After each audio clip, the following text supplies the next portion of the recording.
I think Ursula would have just a swampy, dirty martini. Vodka up, totally dry, don't even put the vermouth in the room. It should look like bog water. What was it like when you heard Halle sing for the first time that iconic song? Because I can tell you, I got goosies by the end of it. She's amazing. I mean, there's no one thing that doesn't belong to the aura and the magic that you think Ariel should have. I mean, she owns everything. The first time I heard her singing, she was numbing, she was warming up.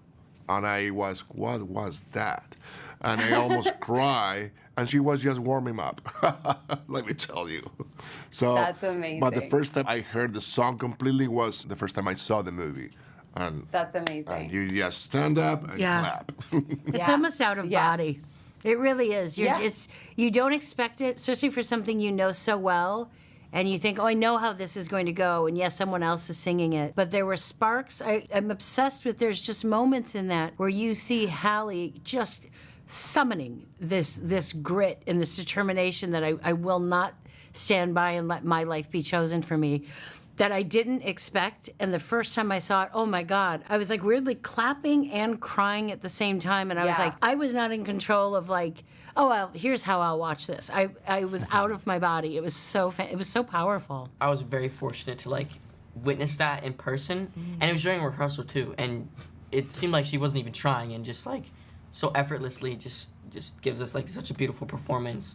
Definitely gave me the goosies, as you were saying. My mom, who grew up with the original, she was bawling, she was crying. It was really, really amazing. And getting to see in the film, too, with the final CGI, having it put all together is I think she does a fantastic job. I think she pulls it off so flawlessly. You know who else gave me goosies? Missy, you over there with your performance of Poor Unfortunate Souls. Like, hello. What an incredible performance. And I was shocked to know that you were actually nervous going into that, because you do not see that at all. Like, I see nothing but confidence. So how did you get yourself to that? You know, with a lot of work and the love and the care and the guidance of John and Rob and that whole team, the choreographers, the dancers, the stunt people, my vocal coach who worked with me for, many, many, many months, just to get my confidence to be up, because you're taking on Pat Carroll, you're taking on this beloved,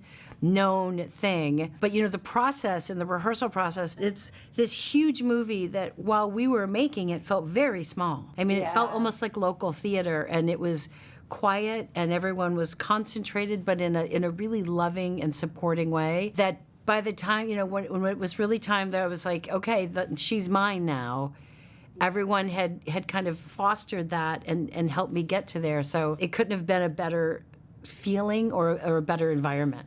And then it was just fun to let it rip. Under the Sea is an iconic song.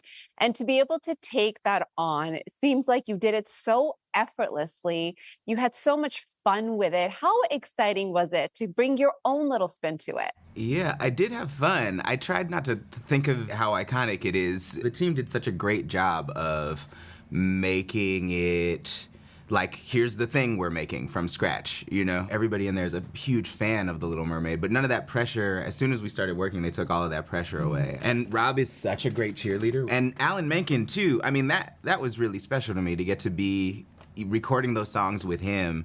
And if I happened to do something that was like a little improv-y or a little like off of the thing, and he would encourage it to go further. Oh, more of that. That's so cool. That's so cool. Do that. I'm like, you're Alan Menken, bro. I'm not trying to mess with your thing. So it was always really warm and encouraging for us to do anything that brought ourselves to it. I have to ask, a lot of people, when they saw the photos come out of the live action characters, people were a little bit shocked. What was your reaction like when you saw the image of Scuttle for the first time? I thought Scuttle was adorable. She has like little messed up feathers on her head, and it looks a little like she just hopped out of bed kind of vibe. And I do feel like she has my eyes. I don't know. There's something in that Disney like visual capture. I think that no matter what, there was so much work that went into creating that environment with the animals and the motion I think people worked so hard to do that, to make things look like as kind of like realistic as possible, and I just commend them for everything they did, because that was an insane like visual. Javier, I'm gonna say, obviously Pedro Pascal is kind of known like the internet daddy, but I'm not gonna lie, seeing you as King Triton, I was like, okay, I'm feeling this, King. I'm feeling these daddy vibes here as well. Well, You were putting I'm a daddy myself. I don't know what you mean by daddy, but I was like, by the way, that daddy. sound clip is going to be used a lot. Exactly. You should say, I am a daddy. like a hot I am daddy, a like a daddy father. vibe. I am a Yes. father. I'm a father. And I command, I am powerful until my daughter says, I love you, and then I break in pieces. I know. Well, that's all what of us King as Triton parents, has. right? Melissa, I also love that Ursula, is inspired by Divine, and in a time it's so timely because the whole drag world, I feel like, has been under attack. How important do you think it is for us to continue pushing forward another beautiful form of art? We've been telling stories since the beginning of time. Drag has been a part of that. It was a part of Shakespearean. There's never not been drag. To have the microscope and the hate coming towards it is really unbelievable. Certainly, anyone who doesn't like it has never been to a great drag brunch, because it's just a good time, guys. I have been a fan of drag since I was in my teens, and I was like, the humor, the dedication to how much work goes into a drag show and a persona, it's doing an homage to someone at the same time as you're kind of poking at it. It's so clever, it's so heady, it's so irreverent.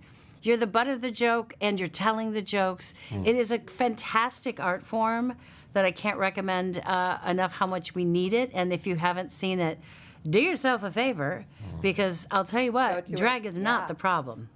No, Exactly. I agree. And speaking of drag brunch, I love that you also say that Ursula is just a gal that you want to go for a drink with. Many so drinks with. listen, I want to go for a drink with Ursula and you, and I want to know what your choice of drink would be, because mine would be old-fashioned. I'm an old-fashioned girl.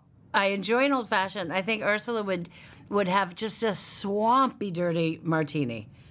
Vodka up, totally dry, don't even put the vermouth in the room, and just, it should look like bog water. Just swamp. Okay, Javier, you're invited to the party too. What would you Thank drink? you. I will just be in the corner making sure that you guys have a good time and nobody disturbs you. I won't drink because I haven't tried it. We're going to play a quick little game here. Here are the lyrics for this song, and I want you to guess what movie this is. I can show you the world, shining, shimmering, splendid. Tell me, princess. Now, when did you last let your heart decide? That would be the lady in the drama. When they're about to kiss over the spaghetti, isn't that the one? Aladdin, right? Oh, yeah. Yes. I can sing the song. Is that?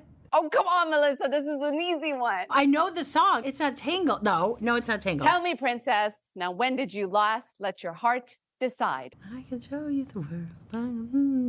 Yes. How This can is I sing amazing. it and not know? Give me a hit. What's the first letter? A. Aladdin. Oh my God. Isn't that insane? Now, after that one, I'll be really impressed if you get this.